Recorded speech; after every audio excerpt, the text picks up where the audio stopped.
Hi, welcome to a video of my flea market finds for the weekend of Saturday, October 22nd and Sunday, October 23rd, 2022. This was my first find. When I found it in a bag of small toys, I knew right away what it was. Couldn't believe it. And the seller was way too young to know what this is. I'm 54. Said, "Oh, you can have it for free." "Oh, thank you." You know, I never told him what it is. I don't think he would have cared. So you still don't know what it is? It's something I tried to reach but couldn't when I was a young infant because it was trapped behind a plastic bubble. There we go. It's the Fisher-Price roly-poly chime ball. I had this when I was a young infant. I have one that I bought much later in the yard sale, but it's in a box somewhere downstairs. This is the swan.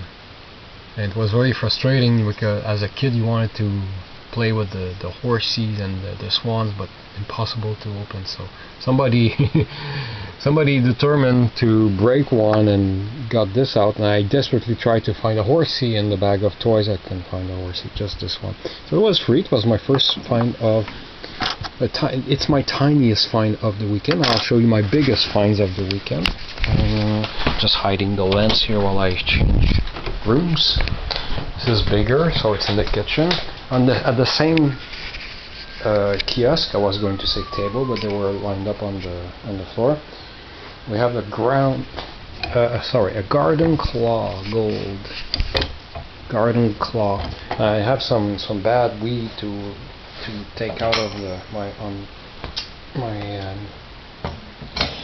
lawn. So $5, and this was also $5. A scooter, Dunlop Mega. I think it's a kid's scooter. I couldn't tell, but it was $5 as well. And it's a little bit wobbly, but it holds up. I suspect it's wobbly because being probably a kid's scooter, because I see a sticker there, some kids stickers. It doesn't matter if it breaks apart after a while. It's just $5, and I have an idea of what to do with it. A video will come later, but I intend on riding it in the streets of my neighborhood in my fursuit, in my wolf fursuit. So, and it will be interesting. I can just put this on the floor before we go back to my room. I don't want anything to fall down. And the third purchase on that Saturday was, let me see, if I take a look at my paper, oh yeah, some guy had some records. I spotted 4 records I wanted until he told me they were $5 each, so I only took 2. And this I'll switch to French, ok. Ça c'est le dernier disque du Père Gédéon, c'est le seul qui me manquait. C'est le moins drôle aussi, en fait, c'est très sérieux, ça s'appelle La Drogue, puis c'est un morceau de 11 minutes dramatique aussi que il raconte les déboires de je pense que c'est son petit-fils qui fait de la drogue, puis c'est assez déprimant. Je le sais parce que j'ai le petit 45 tours avec Picture Sleep. Puis il me manquait juste ce long jeu-là pour compléter ma collection. Il y a 5 chansons à part ça. C'est le même personnage que ma sculpture ici, là. Ça, c'est son premier disque. Reproduit dans le bois, là. Vous pourrez chercher dans mes vidéos pour trouver. Mais c'est ça, Père Gédéon. I needed this record to complete my collection of Père Gédéon. This guy's Douglas Lucier. It's the only unfunny record. It's a more serious one. And this other $5 record was actually a double record in the jackpot. Hockey Night in Canada. Yay! Da -da -da -da -da -da. Da -da -da -da -da. Unfortunately, side B has some bad hairline scratches on it, but I haven't even played it yet. Just went by eye. The 3 other sides are in great shape. And I suspect the theme should be at the beginning of one of the 2 records, so the theme song should be intact. It was $5. A little bit of wear on the top here. Yeah, so I'm really glad I got this for $5. It's not easy to find. You see, because on every this when hockey played on TV on CBC Radio Canada, it was always for many years the same theme song, and it's on this record. It's from 1972. At the next table I found, let me see. Oh yeah, when I went back to see a nice seller that I always take the time to talk to.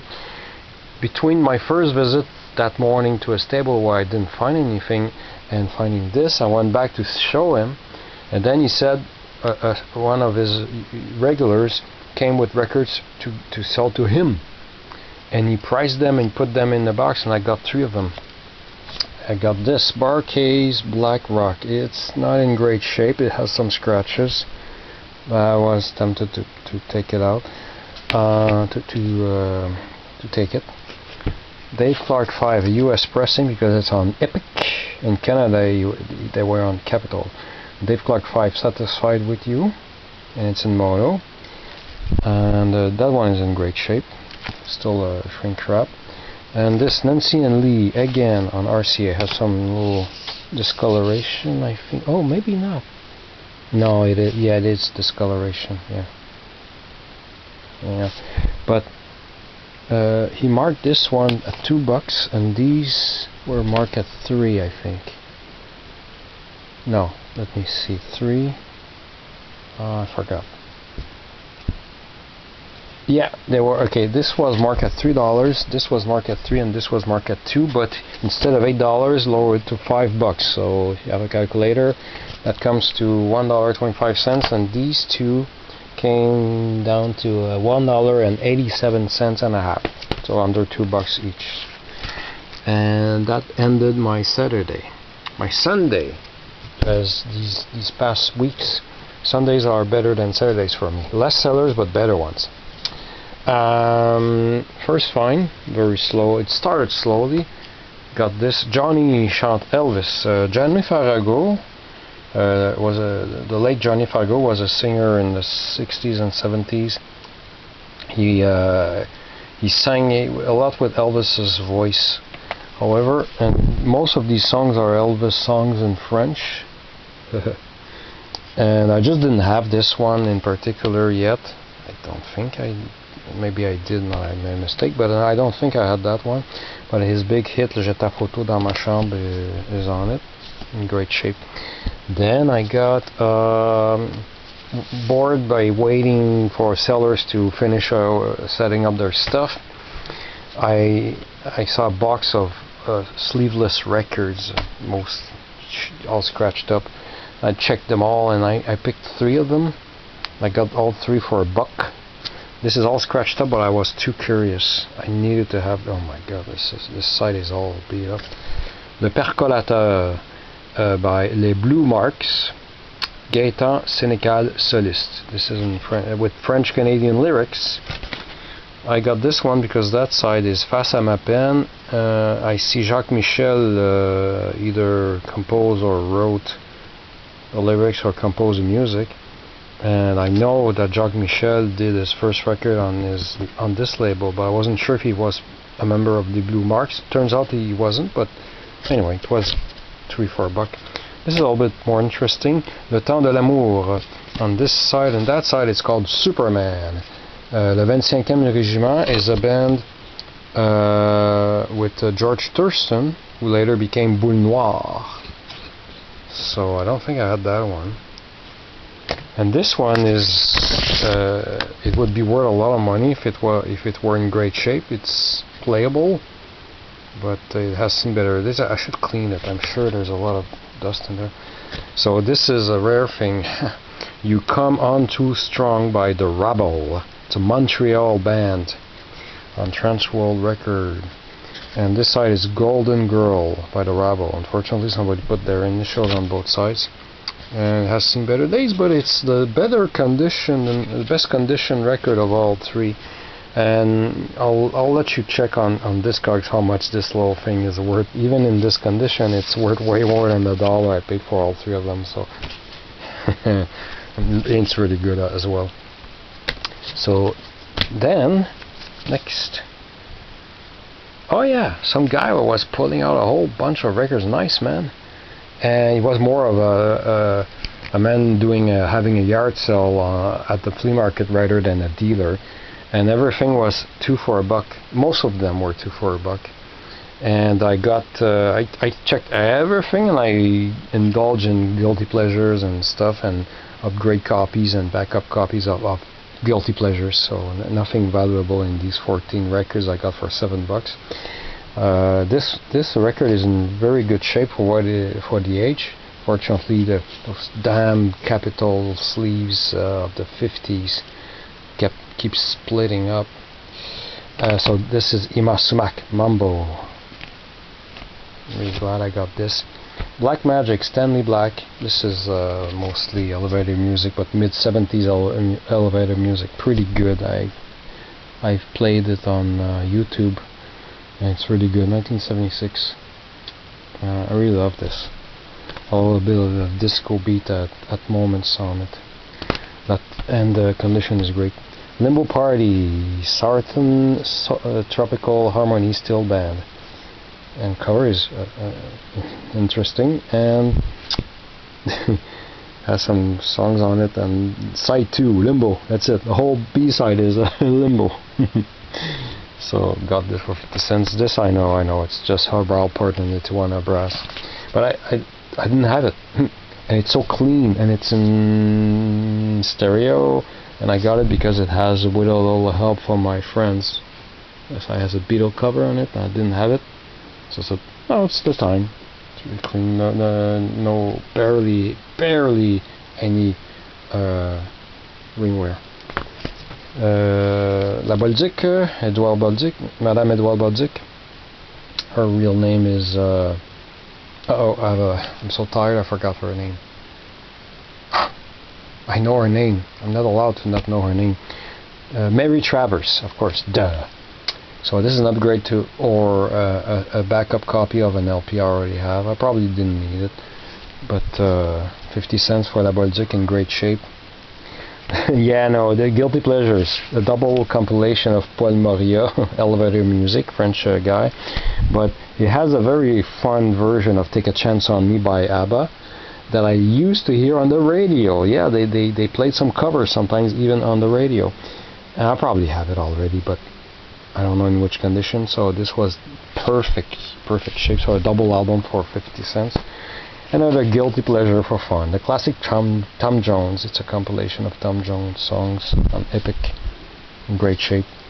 3 Chet Atkins records. The records are in good shape. The sleeves, depending on which one, are so. This one is the better shape one.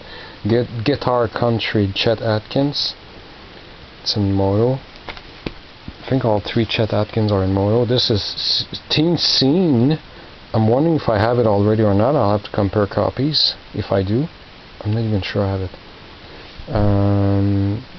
The earliest one, but the cover is in bad shape. The record is in good shape. Chet Atkins, finger style guitar.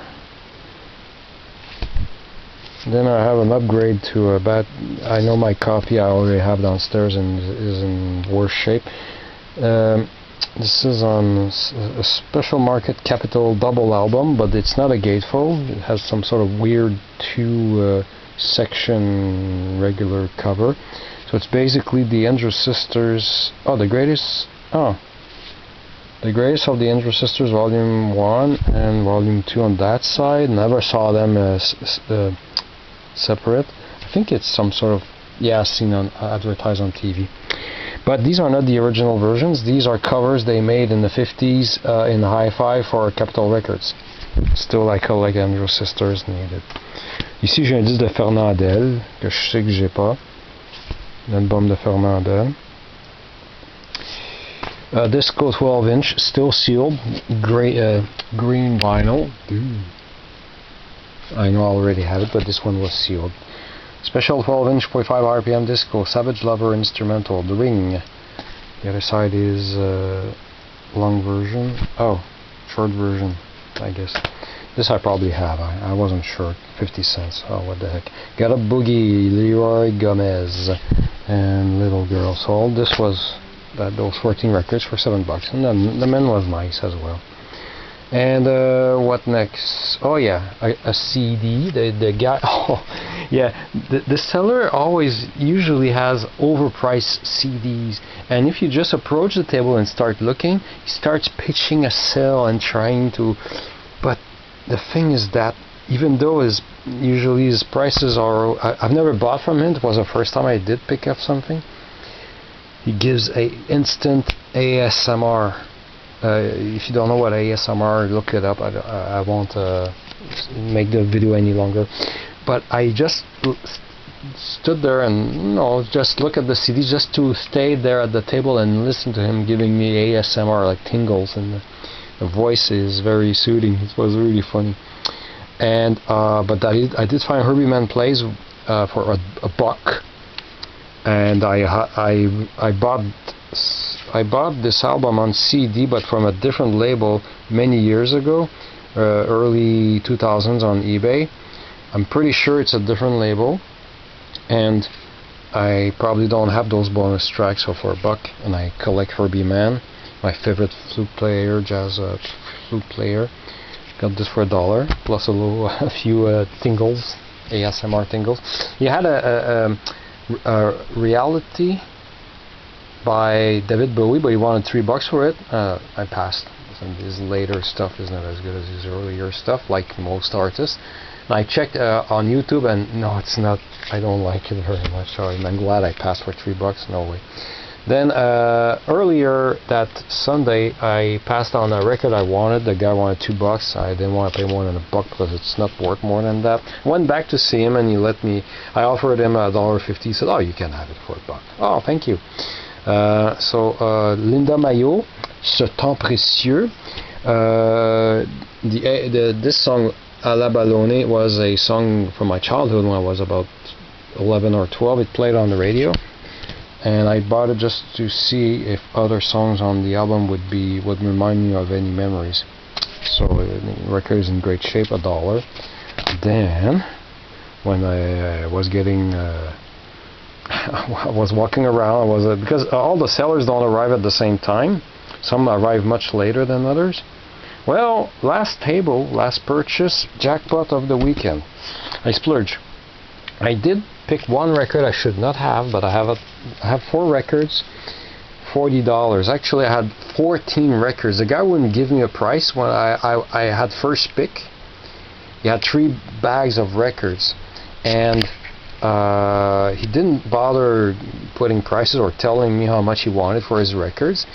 But I chose 14, and then I let others who took who went after me, arrived after me, and were picking a few records and trying to buy them. And I saw what kind of prices he was asking. He was getting insulted by the offers he got. I want to tell him, well, if you want top dollar, you have to put prices, otherwise people will offer you very anyway. I didn't have time. When I showed him my 14 records, I put the best ones on top. This is not one of the best. This is my bad pick. I'll explain in a moment. I'm almost done. And he just looked at the few first records, and he thought the whole stack was the same quality, and he asked me like a crazy price, like more than double what I offered for the pile. So I said, okay, come down, because he was all like very aggressive and everything. And even my left leg was shaking because the 3 records under this one, I really needed to leave with them. You'll see in a moment. So I took 10 records out of the stack, and I've asked him, I don't know why I kept that one. I thought that because it's always ripped and everything, it was so clean, although I see now there's a fold here.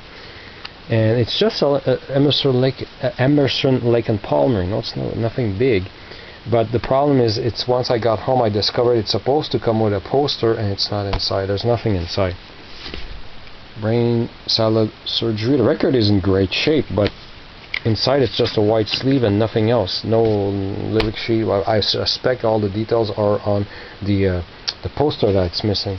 Anyway, so I had 4 records. I offered $40, which sounds like a lot, but you'll see that I got my money's worth in a few seconds. So without further ado, this is my, pretend I didn't even get this record, just the 3 next records for $40 would be a great deal. This is the one I was the most excited to find. Vince Guaraldi, Oh Good Grief. It still has the Eaton sticker of 377 on it. I placed it in a plastic bag because it's from 1968. Oh Good Grief. This one I was really happy to find. Then the next one, Frank Zappa, Hot Rats, first pressing, and it's in great shape. I've put it in a protective sleeve, so I won't be able to show you the gatefold. But it's an amazing album. I love Frank Zappa. I try to collect everything. My Zappa collection is slowly growing. It's one by one. It takes time. I need some replacement copies for a few of the bad ones I have. But I was really glad to find that. And then the next one, finally found it on vinyl. Houses of the Holly, first pressing, Canadian pressing. I removed it from, I never do that, I see collectors doing that, but I didn't want any ringwear and anything. As you can see, I've put the record inside a protective sleeve, and the inner sleeve, made in USA, is, even though the inside of the inner sleeve is very soft, very good for the record, I took it out. I didn't even want that thing to get damaged, not a single crease in it. The record is impeccable, and yeah, it's worth way more than I expected. When I check on Discogs, this could sell for, well, depending, because people ask for certain amounts, that doesn't mean they get those amounts, but in the 3 digits, people are crazy. But I wanted it because my one song that I really love by Led Zeppelin, Dear Maker, people say Dire Maker, but I think it's a mispronounced Jamaica, or Jamaica. It's a deformed Jamaica. I have it on 45 twice, but I never came up with on that album on vinyl. No, I have it. I didn't have to buy it once, scratchy, then upgrade to a better copy. Just one copy, boom, that's it. So I could sell this and make way more than $40, but it's not for sale. I'm keeping it. The other stuff I had was like not worth the $10 I suspect you wanted, but I had like some 2 Santana records, a Chicago record, a Doobie Brother record, Dark Side of the Moon with just one of the posters inside, no stickers, etc. So I just took the cream of the crop right here, and he agreed $40. I said, oh, that's better now. That one I don't know why I took it. I was very stressed, and it was, the whole thing was swarming with people asking for how much for this record, and he had on one of the 2 of the 3 bags had got water damage or humidity damage. These were in the first bag where all the records were perfect, so I was lucky that those didn't get damaged. But on the other bag there was an old Bozo the Clown record on golden record. The record itself was in great shape, but the cover was moldy and had water stains on it. I was so disappointed. But yeah. So I was really on a high when I got home, like this beautiful Frank Zappa, this, and pretty stoked. So thanks for watching.